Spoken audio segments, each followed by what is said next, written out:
السلام علیکم ورحمت الله. اوس به دې پوښتنه دا وي چې څنګه د ایمان شرایط پوره کولی شم؟ څنګه مؤمن کېدای شم؟ الله په قرآن کریم کې ډېر واضح فرمایلی دي. دا آیت درته لومړی وایم، بیا یې درته هر یو تن صفت تشریح کوم چې الله په کوم صفات موږ ته ټاکلي د مؤمن کېدو دپاره. التائبون العابدون الحامدون السائحون الراكعون الساجدون الآمرون بالمعروف والناهون عن المنکر والحافظون لحدود الله. لومړی شرط چې الله پاک بیان کړ، التائبون، ته باید دوامداره توبه وکړي.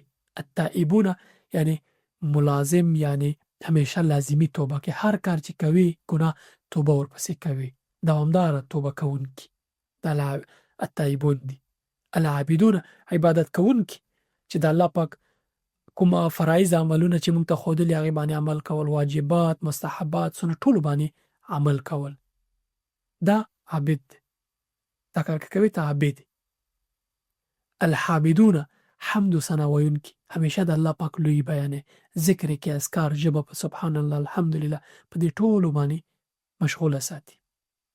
السائحون، علما د دې دو تفسیر کوي. یو هغه کسان چې مثلا سفر کوونکي سفر کوي، ځي یو چیرته، ځینې کسان چې روژه نیسي په دې باندې تفسیر کوي. خو د دې معنا دا ده چې هغه کسان چې ستړیا ګالي د نیکو کارونو تر سره کولو دپاره، خلکو سره د مرستې کولو دپاره د الله پاک په لار کې سفر کوي. د روژه په خپله ستړیا ګالل دي، که لنډه معنا یې وکړو، ستړیا ګالونکي د الله په لاره کې، دا السائحون دي.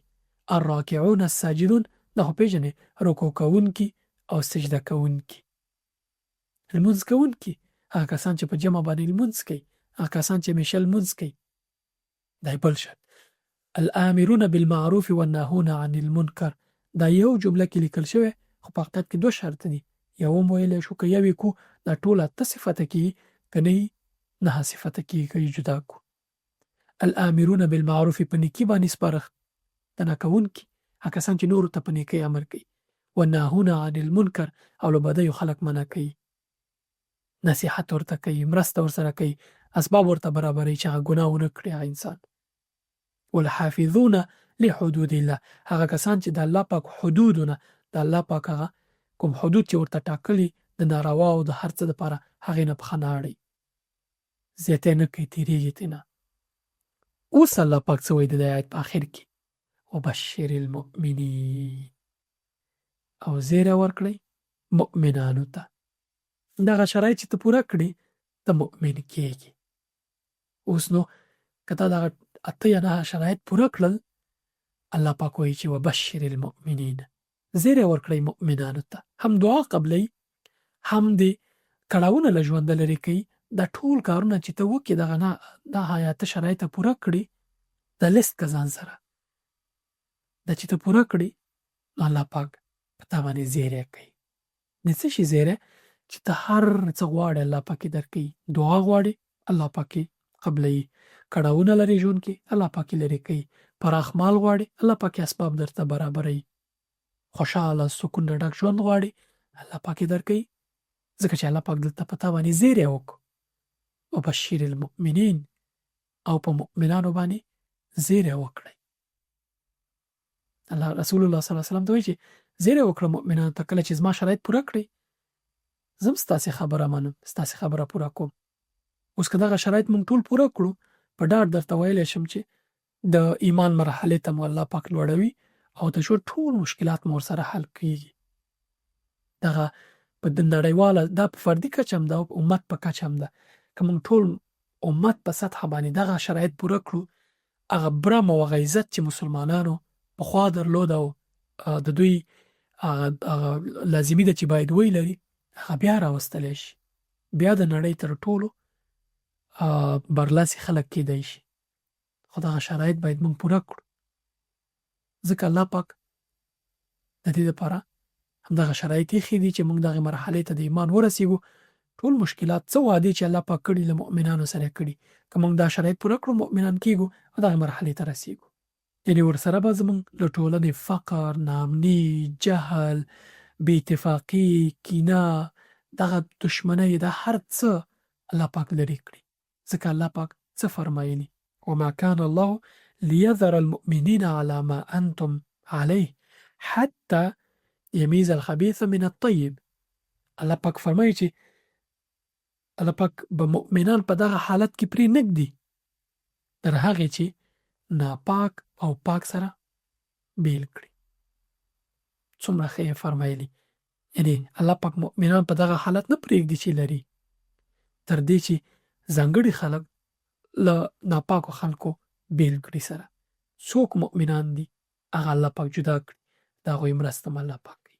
ځکه د قرآن کریم بل آیت کې الله پاک فرمایلي چې وکانه حقا علینا نصر المؤمنین، او په موږ باندې لازمي ده، الله پاک په ځان باندې لازمي کړې ده، حق ده د مؤمنانو چې الله پاک ورسره مرسته وکړي، کومک یې وکړي.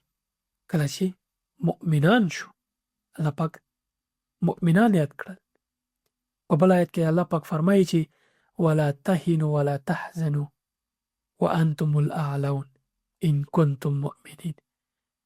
مکمزوري کیږي، ولا تهنوا، ځان سپک مکړئ، مکمزوري کیږي، ولا تحزنوا، مخفه کیږي، وانتم الاعلون، تاسو برلاسی یاستئ. په څه شرط باندې؟ ان کنتم مؤمنین، که تاسو واقعي مؤمنان شئ. نو وسته وایه موږ مؤمنان یو، الله پاک خو مؤمنان یادوي په هر ځای. زموږ وضعیت څه دی؟ ایمان مو زړه کې شته؟ نه، په ظاهري په ژبه باندې ټول مسلمانان یو، اما کله چې مؤمنان شو دا وعده چې الله پاک دلته کړي دا له موږ سره پوره کوي. بل آیت کې الله پاک فرمایلی چې ولن یجعل الله للکافرین علی المؤمنین سبیلا.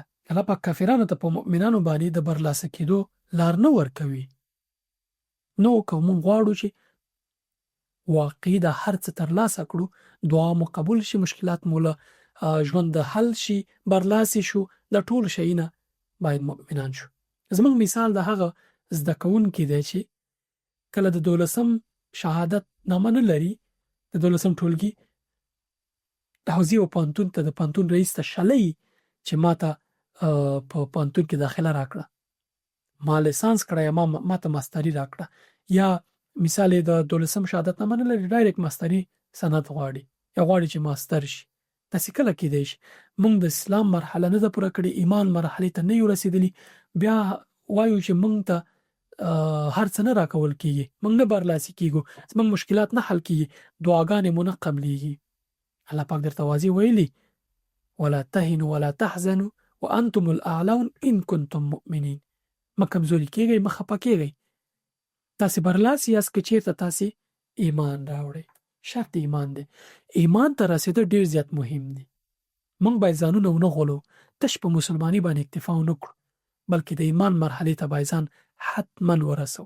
که د ایمان مرحلې ته ځان نه رسو بیا باید ګیله ونه کړو. وکانه حقا علینا نصر المؤمنین، په موږ باندې د مؤمنانو مرسته کول لازمي دي، یا حق دی، حق دی دا په موږ باندې.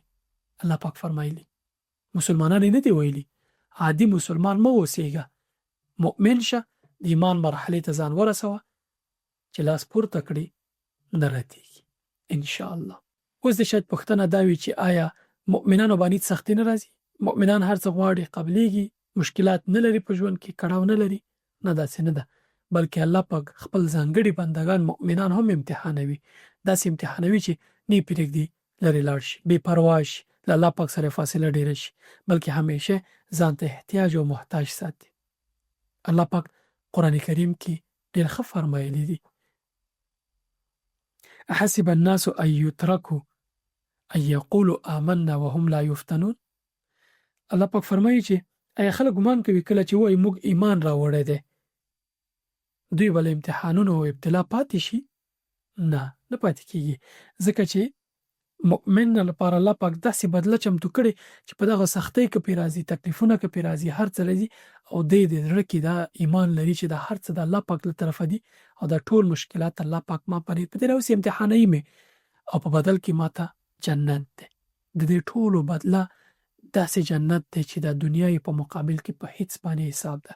کله چې مونږ او تاسې د هغې ګټلو لپاره د امتحانونه ورکړو او مونږ او تاسې د الهي امتحانونو بدل کې صبر وکړو الله پاک څه فرمایلی چې انما یوفى الصابرون اجرهم بغیر حساب. الله پاک فرمایي چې صبر کوونکو ته به حساب اجر ده. نو اوس ښه مثالونه یې موږ تاسې ته دغه پیغمبران دي د الله پاک ځانګړي بندګانو. ابراهیم علیه السلام، تر هغه مخکې نوح علیه السلام، آدم علیه السلام نه راشروع داسې نوح علیه السلام، ټول پیغمبران هر یو چې وګوري ټول د الله پاک ځانګړي بندګانو. اما الله پاک دوی ټول امتحانول. نوح علیه السلام اولاد بېلارې وو. هر څه یې ورته ویل چې راځه، خپل زوی ته ویل زما سره کښتۍ کې سپور شه. هغه ویل جنازه په خپله بره دغه ته خېجم غونډۍ ته زه بچ کېږم. ابراهیم علیه السلام څومره سخت امتحانونه یې ورکړي دي. الله پاک امر ورته وکړ چې زوی دې قرباني کړه. لاړ دا کار یې کوو. الله پاک امتحان ترې مخکې دې ترسره یې کړي، قبول کړ. امر یې ورته وکړ چې خپله میرمن په یوه دښته کې مکه کې پرېږده او ته ترې ځه. دا کار یې وکړ. ټول امتحانونه باندې بریالی شو. ابوالانبیا شو. د هغه اولاده کې یعقوب علیه السلام الله پاک امتحان کړی په یوسف علیه السلام، ترې ورک یې کړ. خپله یوسف علیه السلام یې څومره امتحان کړی دی. ایوب علیه السلام څومره سخته ناروغۍ وه او څومره صابر و. همداسې ټول پیغمبران. رسول الله صلی الله علیه وسلم د عمر په لومړیو مرحلو کې و چې پلار، مور، نیکه ټول ترې الله پاک واخیستل. سخت خفه و. څومره سخت امتحانونه پرې تېر شوي دي. د دین دپاره یې څومره زحمتونه ګاللي. دا د الله پاک ځانګړي بندګان دي. خو د دې ټولو لپاره بیا بدله جنت دی. نو داسې فکر مه کوه چې یوازې به په دې دنیا کې عیش و عشرت کې او مشکل به د باندې نه راځي او هر څه به دې خوندونو کې تېرېږي. بیا امتحان څه وخت ورکړې؟ بیا جنت څنګه ګټې؟ ځکه رسول الله صلی الله علیه وسلم فرمایلی حفت الجنة بالمکاره وحفت النار بالشهوات. جنت په سختیو، په هلو ځلو، د ستړیاو په ګاللو، په سختیو امتحانونو پاس کولو باندې پوښل شوی دی.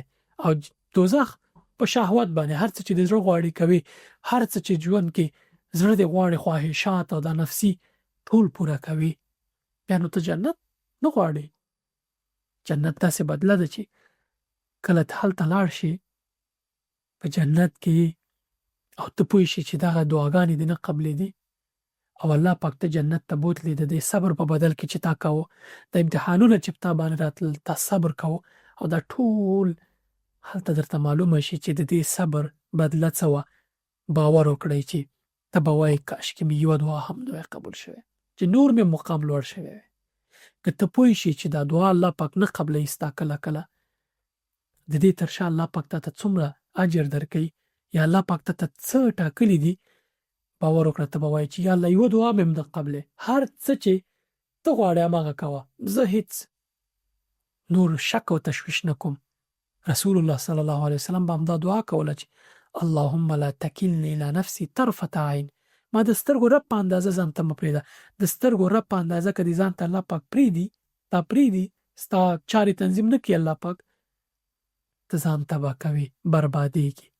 خو کله چې ته پوه شي چې الله پاک ستا دپاره څه تیار کړي، دعا دې نه قبلوي، په بدل کې درته څه درکوي، صبر، اجر او هر څه، یا درنه مصیبت لرې کوي چې انشاءالله په نورو برخو کې پرې بحث کوو، ته به وایې چې کاشکې مې یوه دعا هم قبوله نه شي.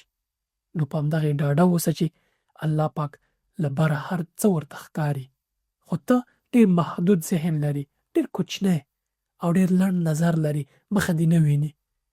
نو ته څنګه په الله پاک باندې بدګماني کوې چې دعا مې نه قبلوي؟ نو ته باید دغه دعا قبلېدو لپاره په الله پاک پوره یقین ولرې. که دعا دې قبول نه شو، بیا هم په دې فکر کوه چې الله پاک زما دعا قبول کړې، کوم خیر شته دی چې دعا یې ځنډولې یا زما ته نه ښکاري. وروسته به پوهېږي چې څه قصه ده.